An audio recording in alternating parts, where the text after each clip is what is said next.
Hey everybody, it's Susan Bassi, and I'm at the Law Library in San Jose, California on First Street. And we're still in horizontal position. I have not figured that out yet, and I have had some of my best First Amendment auditors and cop watchers and still can't get help with that. So I'm just going to do a quick little video about something that's going on in the city of San Jose, and I'm going to leave this video up because this is just going to be me talking for a few minutes. I am standing in the shade, so I'm going to try to read your comments. John DeNicola, I absolutely love how quickly you come in here, and I really appreciate it. So I want to talk about the First Amendment and how it applies to public courthouses, because anybody who follows my work knows that I am extremely passionate about getting cameras in California's courts. And in the last couple of weeks, we've published 2 videos. One was courtroom video in Kentucky that showed a judge taking a baby in an infant seat, away from a father whose mother, the child's mother, had agreed to give the father full custody. So I'm co-reporting on that with an attorney, Christine Miller, and she has a very popular social media platform. And I also reported on Michael Sternberg's case in front of Judge Cindy Hendrickson. And for most people, everybody believes that their issues are contained, related to just them when it comes to especially family court or criminal court cases. But the patterns are really, really very similar. There are people that complain that their lawyers don't give them a zealous defense and charge them a lot of money nonetheless. There are people that complain that lawyers are often working for the other side. And so I want to tell you about what's going on in a family courthouse in Santa Clara County, San Jose, where divorce attorney Nicole Ford is in the court, and she is a child's attorney. That's a court-appointed attorney, much like a public defender. We appoint public defenders for people charged with crimes who can't afford an attorney. And there is a legal scheme in California that allows judges to appoint attorneys for children in family court cases. And the lawyers will give you lots of reasons why this is needed, but it is not a constitutionally protected issue. So in 2018, Nicole Ford was a divorce attorney who we noticed was engaged in some irregularities when it came to representing clients in family law cases, especially custody cases where the parents weren't married and cases involving DV. And I tend to be vocal when I see attorneys doing something they shouldn't be doing. Then I tend to be a little vocal about that, and actually filed a restraining order against me in 2018. And that restraining order was for looking at her in a courtroom in a way that made her fearful. And for the record, I'm blind as a bat, and whatever I'm looking at, I'm sure it's not what someone thinks I'm looking at. And she got the county attorneys to represent her in that case. And there was a temporary restraining order against me for 5 years. It eventually went to trial. My attorney asked for 4 weeks to put on the evidence and defend me in that case. And Judge Pennypacker denied the request, told my attorney he had to do 2 restraining order cases in 1 day. And so I had subpoenaed witnesses. We dismissed the witnesses and called only the district attorney in Santa Clara County, Jeff Rosen. And Jeff Rosen, you guys may have seen some of that video. He's been the district attorney since 2010, and I've been highly critical of him.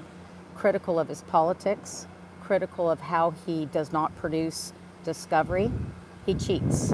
He gets public defenders to engage in coercive control and throw their own clients under the bus. And I have seen this in case after case.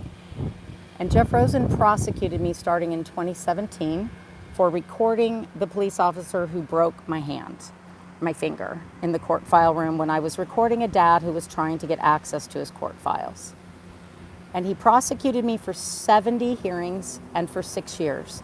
That's more than he has prosecuted any person charged with felony child abuse, domestic violence, and in most cases for unliving somebody. So today, the way the San Jose and Sheriff's Department have been enforcing that restraining order is to provide broad protection for divorce attorney Nicole Ford. And if you've seen my videos, you've seen the sheriff come after me. Do I know Nicole Ford? Do I know where she is? And they try to get me to say that I am willfully violating the restraining order, which I have not done. And if you see one of the recent live streams that I did, I was actually interviewing people outside the courthouse after they had served Judge Cindy Hendrickson with an order, and they were talking about how she closed the courtroom. Judge Cindy Hendrickson got served with a disqualification motion in a case involving Nicole Ford, who is representing a Russian immigrant who has a long history of arrests and contempts and civil DV cases and everything else. And while I don't ever initially hold that against anybody, because I know exactly what the courts do to people and how they can create a narrative that they want to, she was a person of interest to me because I was interested in why she got Nicole Ford's protection and the protection of judges in the legal system. So today, there is another hearing involving Nicole Ford. And I no longer bother to show up for those hearings. I don't make media requests in them because Nicole Ford will claim that her rights to be court appointed and represent attorneys is a right that supersedes my right to attend and report on public court proceedings. So we go around it. And last week, I went all the way down the San Joaquin Valley to the little sleepy town of Turlock.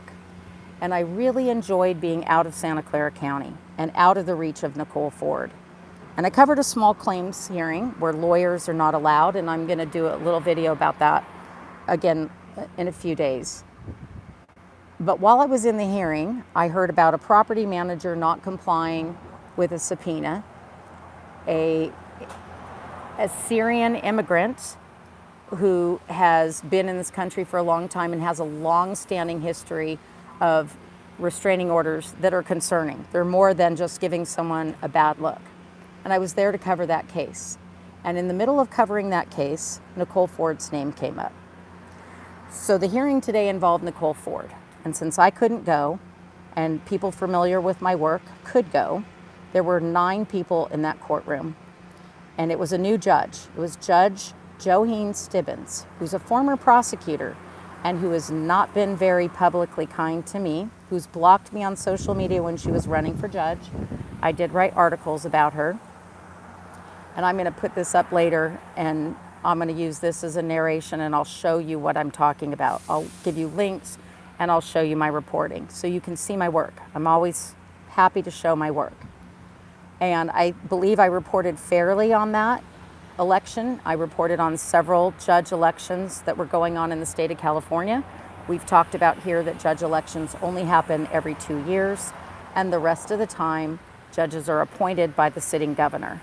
And that's similar to what you're seeing right now nationally, because the president, through a vetting process, appoints our federal court judges. But I report on state courts and local courts. And last week I had the privilege to go to Turlock and watch a commissioner presiding over a small claims case, several small claims cases where attorneys are not allowed. And I can't tell you how terrific it is to watch court proceedings without attorneys allowed in the courtrooms. But while I was in that court proceeding, Nicole Ford's name came up, and there would be no legitimate reason for her name to come up. And so today there was a hearing that I was aware of that somebody tipped me off to was happening in Santa Clara County before Judge Stibbons, Stebbins. And so a reporter friend of mine, who actually was one of my initial mentors, went to the court case. There wasn't time to make a media request. He didn't need to photograph and record it. He went to cover the proceedings to see if the judge was going to make her disclosures about having run in the election when Nicole Ford was also running for judge. And that's all we wanted to know. We wanted to know if the judge was following the law, because the last judge we saw not following the law was Judge Cindy Hendrickson involving a case with Nicole Ford. And today's hearing involved a case in front of Judge Stibbons with Nicole Ford, and we knew that there were disclosures the judge should be making. And so I monitored this hearing by people who are not trained court watchers sending me text messages. And they told me the most beautiful thing I have ever heard. They told me that the parties in the case wanted the courtroom closed, and that the individual who is the father in the case claimed that all those people were there because they were associated with me and because it was an effort to intimidate and harass him, which nothing could be further from the truth. And I'm telling you this because this is all what I have heard secondhand. It's what we call hearsay. I haven't even heard from the reporter that I trust to tell me what really happened in that court. This is from average members of the public who are aware of the facts. So the father in the case, who is trying to keep the mother in the case on professional supervised visitation, asked that the courtroom, along with his attorneys, be closed. And his attorneys happened to be attorneys that also represented a minor's counsel, a child's attorney, known as Jessica Huey. They might have changed law firms, but at one point they represented Jessica Huey. So there is a pattern of these attorneys acting as minor's counsel for children, claiming that they're acting in the best interest of children. They're paid often by parents or by taxpayers, and we find that they're more interested in protecting the stream of income that they get. And so this morning, right before that hearing, I published an article, and I'm going to post it in my community post. It's on the Davis Vanguard. I'll leave a link to it. But I stayed up all night finishing an article that I've been working on for 5 years about supervised visitation. And I'm going to go over that in my next long video because I think you guys all need to understand what this is. Professional supervised visitation is connected to a family court divorce or child custody case, meaning the parents weren't married. And on the simple allegations of one parent, of abuse, of what we call custodial interference, gatekeeping, the attorneys and judges will use the words parental alienation, they can get one parent completely stripped of legal and physical custody. We're gonna do a puppy shot right now. Puppy's with me. Puppy is always with me. She's still standing, guys. So on the allegations of one parent, they can cause a family court judge and attorneys to strip a parent of their legal and physical custody of a child and place that parent on what we call professionally supervised visitation, meaning that the parent can only see their kids a few hours a week and that they have to pay a provider to do that. And I have been interviewing parents throughout this state for several years about the impact of those professional visits. And that is what the hearing was about today. And the people that were in that courtroom, including a mother with a newborn baby and a father who had had Nicole Ford as minor's counsel, another father who has the disqualification motion against Cindy Hendrickson involving Nicole Ford, they all went to that court hearing. Not because I told them to, but they went because they were interested in what Nicole Ford was doing and how fair this new judge would be based on Nicole Ford's influence. And my reporter associate, who has written articles with me in the past, he did go to that hearing because I requested it. He did not make a media request, he just went to the hearing. And at one point, they objected and they tried to throw him out of the court. And the information that I got was that he fought so hard for the public right to attend that hearing and oversee the proceedings, where a judge was disclosing that the minor's counsel in the case, Nicole Ford, had made a political contribution to the judge's campaign that resulted in her getting put on the bench. Now, do with it what you want, but the judge's only obligation was A, to disclose, and if she didn't think she could be fair, she has a duty to recuse. And we saw the judge follow the law.